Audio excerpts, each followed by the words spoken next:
आज के एपिसोड में हम दोस्तों आप लोगों के लिए 2 एपिसोड लेकर आएंगे। बात करेंगे हम कॉर्नियोर्स के ऊपर, बिकॉज़ कॉर्नियोर्स अब काफ़ी इकोनॉमिकल और बजट वाला फ्रेंडली बर्ड हो गया है।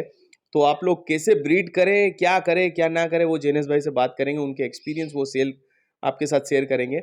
एंड देन अगर जो बिग बर्ड्स पालने में अब सोच रहे हैं कि कन्योर्स वगैरह पाल लिया, कन्योर, सन कन्योर, और अमेजोन में जाना चाहते हैं, तो अमेजोन की बात करेंगे। तो फर्स्ट एपिसोड हम कन्योर्स पे करेंगे, उसके बाद इसके बाद का जो एपिसोड आएगा वो अमेजोन में हम बात करेंगे।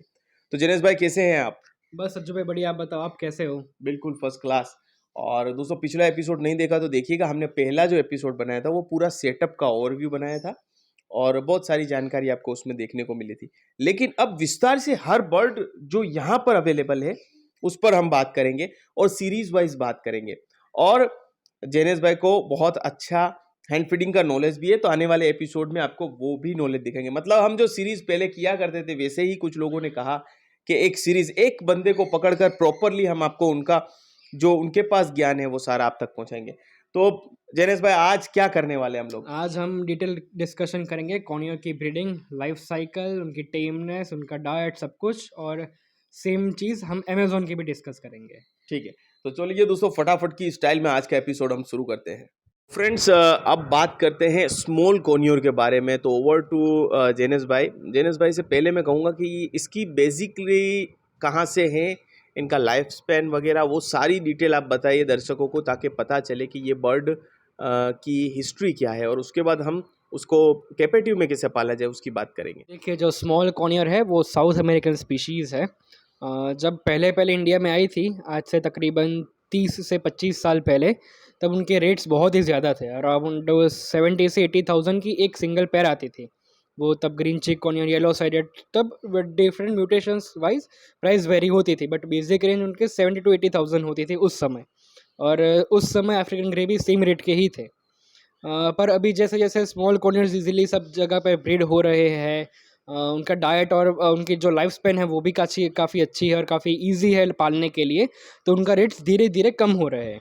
बीच में 1.5 2 साल पहले भी उनके रेट्स काफ़ी अच्छे हुए थे। जैसे एक पेयर 14,000 अराउंड की सेल हो रही थी, अच्छे मार्केट में अच्छी पेयर हो तो। और बेसिक जो कॉर्नियर का डाइट होता है वो उनको थोड़ा कॉकरटेल से थोड़ा हट के डाइट होता है उन लोगों का। उनको थोड़ा डाइट में फैट्स ज़्यादा चाहिए होता है, जैसे कॉकरटेल्स को प्रोटीन की ज़्यादा रिक्वायरमेंट होती है।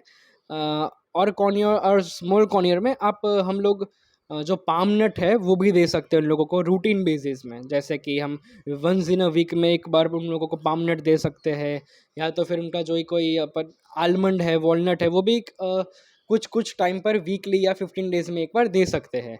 और जो स्मॉल कॉर्नियर्स है वो लोग वेजिटेबल्स और फ्रूट्स खाने में बहुत ही अच्छे से खाते हैं। जैसे कि एप्पल ले लीजिए या पपाया ले लीजिए, जो भी सीजनल फ्रूट्स है वो लोग भी बहुत अच्छे से खाते हैं। अ, और जो टेक केयर में दिक्कत कॉकरटेल्स में आती है वो स्मॉल कॉर्नियर में नहीं आती। जैसे कि कॉकरटेल्स को इजीली सर्दी लग जाती है। अब बाहर जैसे हम ठंडी में रखते हैं कॉकरटेल्स को, तो लोगों को जल्दी ही सर्दी लग जाती है, ठंड लग जाता है, फीवर हो जाता है। तो ये सब प्रॉब्लम्स कॉर्नियर में नहीं होती, ये थोड़े हार्डी बर्ड होता है। इन लोगों को रखना बेसिकली थोड़ा लो मेंटेनेंस वाला होता है एज़ कम्पेयर टू कॉकरटेल्स। जैसे कि हम कॉर्नियर्स की बात कर रहे हैं, तो उसमें ब्रीडिंग के लिए हम कॉकरटेल्स में जैसे मैं खुद 6 महीने रेस्ट देता हूँ उन लोगों को। पर कॉर्नियर्स में ऐसी कोई रिक्वायरमेंट नहीं होती। कॉर्नियर्स में आप नेस्ट बॉक्स लगा के ही रखिए, वो लोग अपने आप ही रेस्ट ले लेंगे। उनको जैसे लगे कि भाई अब ब्रीडिंग करनी चाहिए, तो वो लोग अपने आप से ही ब्रीडिंग चालू कर देंगे और अपने आप ही स्टॉप कर देंगे। जितना मेरा एक्सपीरियंस है, कॉर्नियर्स मोस्टली एक साल में 3 से 4 बार इजीली ब्रीड कर जाता है। और इन लोगों में फर्टिलिटी का ज़्यादा इश्यू भी नहीं आता, और ये लोग बहुत अच्छे पेरेंट्स होते हैं। जैसे कॉकरटेल्स में अपने कई बार सुना होगा कि बच्चे इजीली मर जाते हैं नेस्ट बॉक्स में अंदर ही। 4 5 दिन के बच्चे होते हैं, फिर वो ऑटोमेटिकली पेरेंट्स फीड कराते हैं तो भी मर जाते हैं। बट ये इशू कॉर्नियर्स में नहीं आता। कॉर्नियर्स एक बहुत अच्छे पेरेंट्स होते हैं, ये लोग आराम से 5 6 बच्चे भी बड़े कर लेते हैं। और हम इसकी डाइट स्पेसिफिकली बात करें तो मैं सुबह जो है सारे ही बर्ड्स को सॉफ्ट फूड देता हूँ, क्योंकि ऐसा कहते हैं कि सुबह का जो भी हमारा डाइजेस्टिव ट्रैक चालू हो तो हम फ्रूट्स और सॉफ्ट फूड से ही करना चाहिए। इवन ह्यूमंस में भी फ्रूट से ही अपना डे स्टार्ट करना चाहिए। तो मैं वैसे ही सुबह फ्रूट्स, वेजिटेबल्स और सॉफ्ट फूड ही देता हूँ, और उसके बाद दोपहर को 2 से 3 बजे के अराउंड मैं उनको सीड्स देता हूँ। कई लोग हैं जो सिर्फ सॉफ्ट फूड देते हैं या सिर्फ सीड्स देते हैं, बट ये एक गलत चीज़ है। कोई भी बर्ड हो या कोई भी एनिमल हो, उनको एक राउंड डाइट चाहिए। जैसे कि कॉर्नियर्स की बात करते हैं हम, तो कॉर्नियर्स को सुबह हम सॉफ्ट फूड देते हैं, उनके बाद हम जो सीड्स दें तो उसमें थोड़ा गैप होना चाहिए। अगर आप अभी सॉफ्ट फूड दे रहे हो और उसके 1 घंटे बाद ही आप सीड्स दे दोगे, तो वो सॉफ्ट फूड अच्छे से नहीं खाएगा, क्योंकि उसको पता है कि मुझे 1 घंटे बाद सीड्स मिलने ही वाला है। तो इसीलिए आपको सबसे पहले एक बेसिक टाइम एक शेड्यूल बना देना चाहिए आपके बर्ड्स के लिए, कि जैसे मैं सुबह 7 से 8 बजे सॉफ्ट फूड और पानी दे देता हूँ, और उसके बाद दोपहर में 2 से 3 बजे सीड्स दे देता हूँ। तो ऐसा ही कुछ आपको भी आपका शेड्यूल सेट करके बर्ड्स को रखना चाहिए, तो उनको भी पता चले कि मुझे इस इंटरवल में कुछ खाने नहीं मिलने वाला, तो वो लोग ऑटोमेटिकली सॉफ्ट फूड खाना चालू कर देंगे। कई लोगों की प्रॉब्लम होती है कि मेरा बर्ड सॉफ्ट फूड नहीं खा रहा, मेरा बर्ड्स पूरा सीड मिक्स नहीं खा रहा, सिर्फ सनफ्लावर खा रहा है। तो उसके लिए आप जो सीड मिक्स दे रहे हो, उसमें थोड़ी क्वांटिटी कम कर दीजिए। अगर क्वांटिटी ही कम होगी तो पहले सनफ्लावर खाएगा नो डाउट, बट उसके बाद उसको कुछ खाने के लिए होगा ही नहीं, तो वो दूसरे सीड्स में ट्राई करेगा ही। उसको बर्ड को जो एक हैबिट होती है, वो हैबिट हमको ब्रेक करनी पड़ेगी। इसीलिए ऐसे सब उसका रूटीन होता है। और शाम की बात करें तो मैं जो 2-3 बजे सीड मिक्स देता हूँ, उसके बाद शाम को अराउंड 7 से 8 बजे, अभी विंटर्स चल रहे हैं, तो मैं शाम को 7 से 8 बजे सारे ही केजेस में से सब कुछ निकाल लेता हूँ। चाहे वो फिर कटल फिश बून हो या फिर उसका पानी हो या सीड मिक्स हो, कुछ भी हो, मैं सब कुछ केज में से निकाल देता हूँ।